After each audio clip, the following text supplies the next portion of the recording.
I think it's probably the most important thing we have to work on. The city hasn't raised the levy for over 8 years. In fact, a couple times we have dropped it, but with valuations, that also makes the property taxes still go up.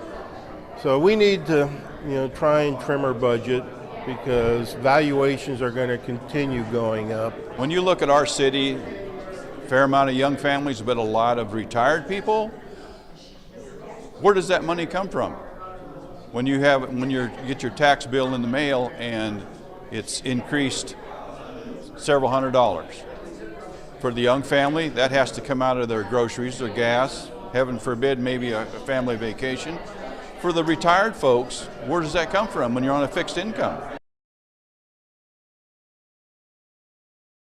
If anyone came to town with a major manufacturing or a large business, I would do my very best to court those people and to encourage them and explain the benefits of Hastings. Great small town to raise a family in.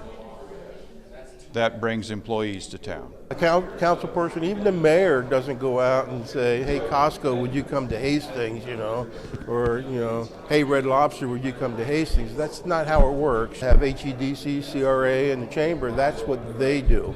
We just support them in their endeavors and try and pass on what we would like to see happen.